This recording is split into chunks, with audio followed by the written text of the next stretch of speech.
Hey, today we're going to be making my great-grandmother's pound cake. So this is a recipe that has been in my family for decades. Like I said, it was my great-grandmother's recipe. It could have come from her mother. I don't know if she came up with it or if it was passed down to her, but at any rate, it's a delicious pound cake, and it's super easy to pull together and make, so it's something I always enjoy making.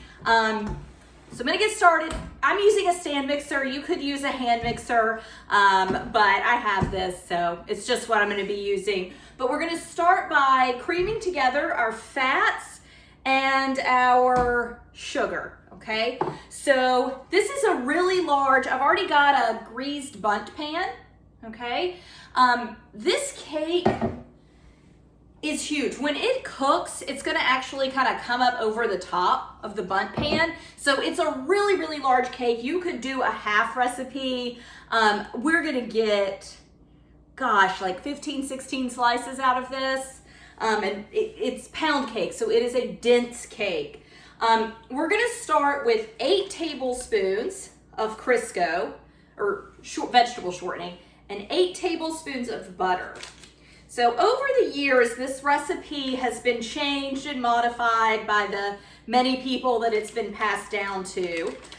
So let me get these in the trash.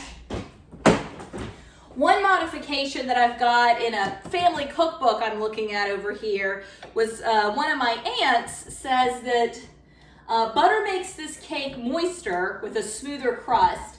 The shortening makes it a little drier, but with a gray, crusty top. Using half shortening and half butter is one way to go. So I have always made it. So I'm using 8 tablespoons shortening, 8 tablespoons butter. You could do 16 tablespoons or 1 cup of shortening or of butter. All right, but I've always used the combination. The butter gives it a really good buttery taste, but the vegetable shortening gives it like a nice little crunch and crispiness. So I'm gonna get these creamed together.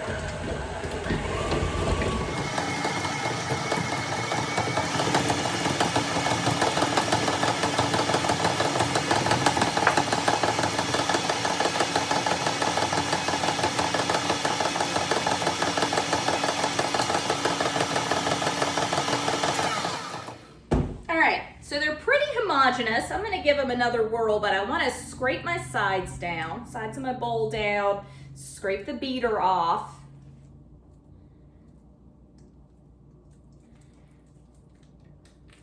And the shortening you don't have to worry about being at room temperature. I store my shortening in the refrigerator just to get a little longer life out of it. It's not necessary. Most people, it's just a habit of mine, really.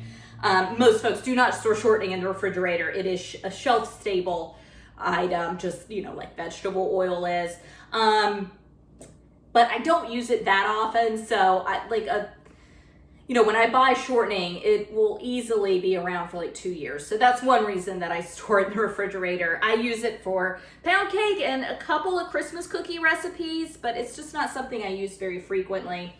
Butter, of course, I do store in the refrigerator, but I brought a stick of butter out last night to just sit in a cabinet, start to come up to room temperature. So you do want to make sure that your butter, the shortening the temperature doesn't really affect the consistency of it. It's soft when it's cold, but you definitely want the butter to be at room temperature when you're doing this.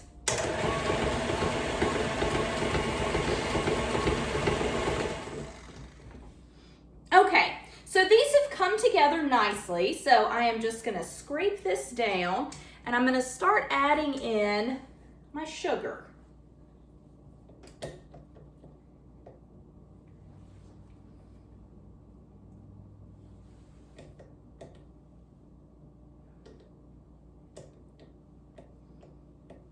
All right, so it is 3 cups of sugar. And we will use, when we get to the flour, it's also 3 cups of flour. All right, so you do, even though we're just blending sugar, we don't have the flour in yet, you still want to start it on a low speed so your sugar doesn't go everywhere. And when we are blending these together, we really want to get a fully homogeneous mixture. So I'm gonna bring you in a little closer so you can see this.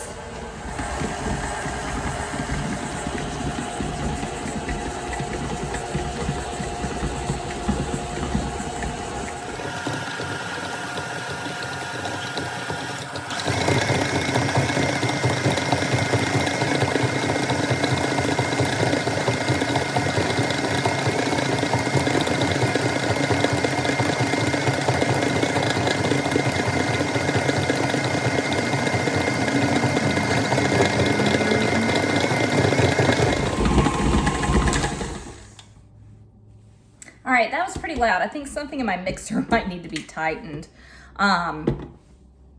Anyway, so you can see how they're a pretty homogeneous mixture at this point. This is a lot of sugar in here, so it won't be as homogeneous as with some cake mixes, but I think this is about as good as we're gonna get. So just give it a mix. Again, you're scraping down your bowl. If you're using a stand mixer, you're also, or a hand mixer, hand beater attachment, you're gonna want to do basically the same thing.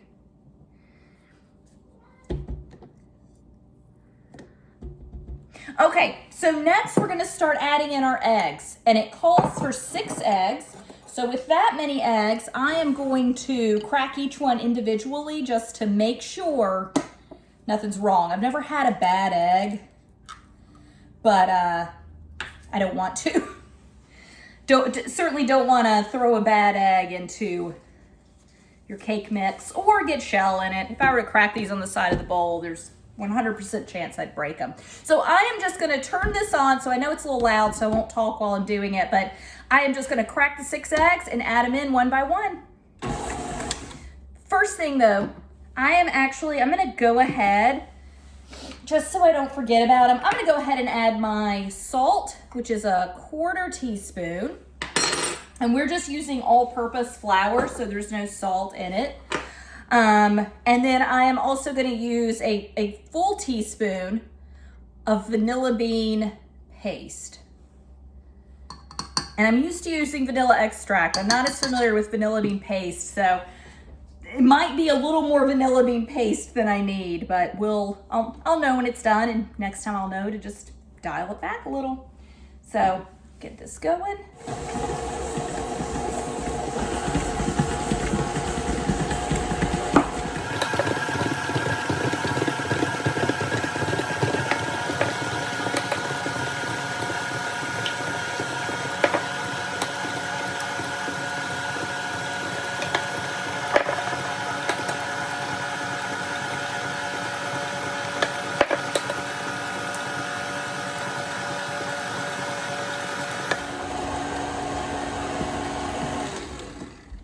All right, so that looks really good, very well blended. Always scrape down just to make sure. Kind of scrape the bottom. And then get it off your beater as you also wipe it onto your beater.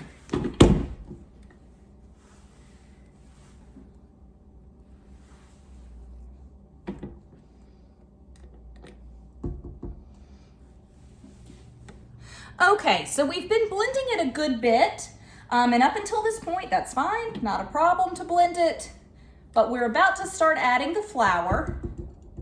So you just want to make sure that you're kind of cautious with your blending after you add the flour, because that's when you can start to make your cake overly tough. So you just want it blended enough just to get the flour in, all right?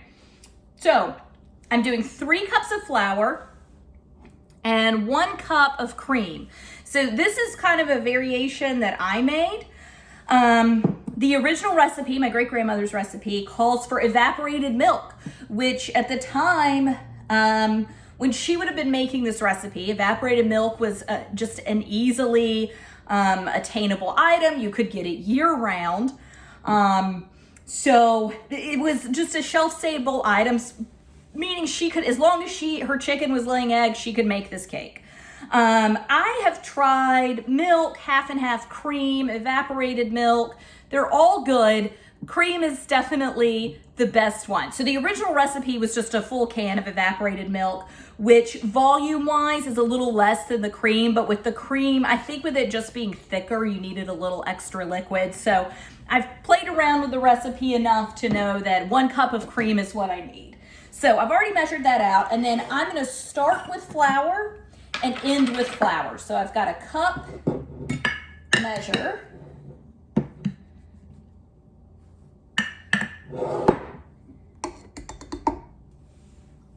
So I am gonna start blending this in, and then I'm gonna pour in about half my cream.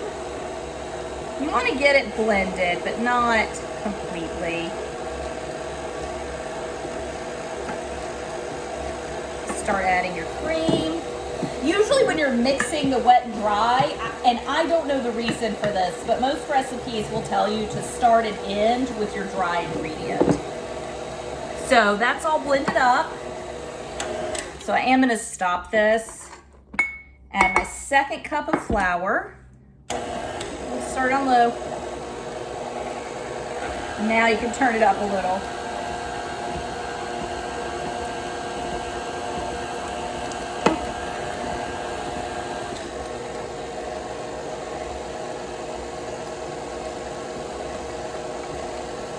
All right, final cup of flour, final ingredient.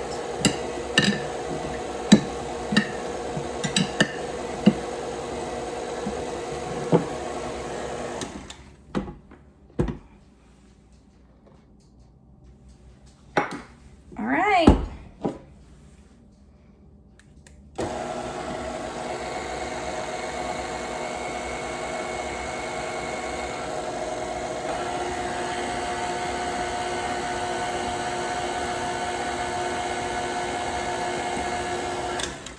All right, so I've still got flour. You can see I've still got flour like in the rim. I'm gonna blend that in by hand. I don't wanna overmix it, so I'm stopping right here where I have the last batch of flour I put in. Majority is blended in. Okay, so I am just gonna scrape what's on the beater off into the bowl.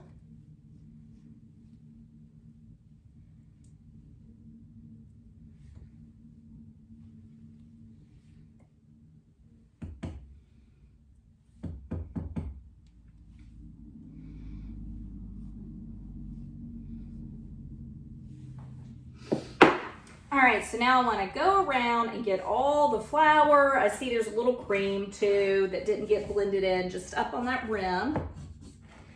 And just give it a few stirs just to bring it all together. All right, that looks great. Before I bring my bundt pan over, I'm gonna just kind of wipe this counter off. All right, so I am just gonna get my cake batter, my pound cake batter, poured into my bundt pan. And it is a fairly thick batter. So just to keep it from kind of going around, from getting into this center, you know, where there's the hole, you can kind of just spread it out. But overall gravity will take care of that.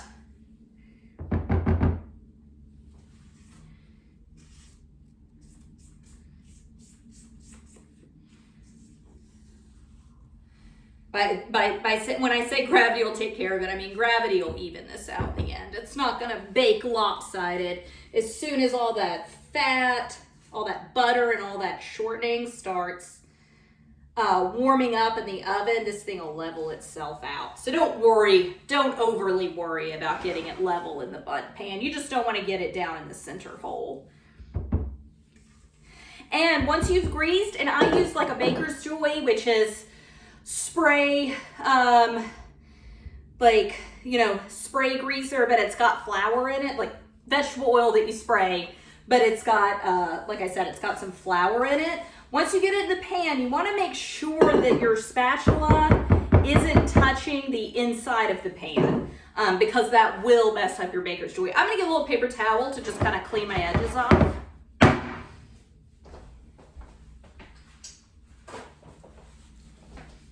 Just because these little bits up here, they're just gonna burn. That's the only reason I'm doing this.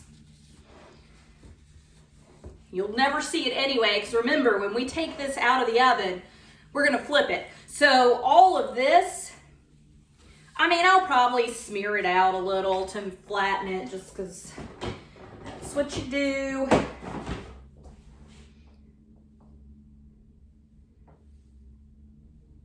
Yeah, there we go.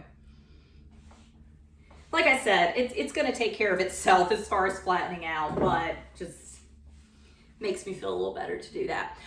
So I'm going to put this, let me just review my time. Yeah. So I'm going to put this in a cold oven. Once I stick it in, I'm going to heat the oven to 325. So this will start cooking before the oven fully heats up. So that is very different from the majority of recipes that you read, especially, you know, in terms of baking, everything has to be super precise. Most recipes I work with baking, they don't have to be that precise. I am not that precise, so I can't use recipes that have to be extremely precise. You know, I wasn't leveling off my cups of flour or anything. It was just eyeballing it. But yeah, so this goes into a cold 325-degree oven and it cooks for an hour and a half. So it'll be a little while before I see you again. But I will get this in the oven and then I'll bring you back when it comes out. Until then, thanks.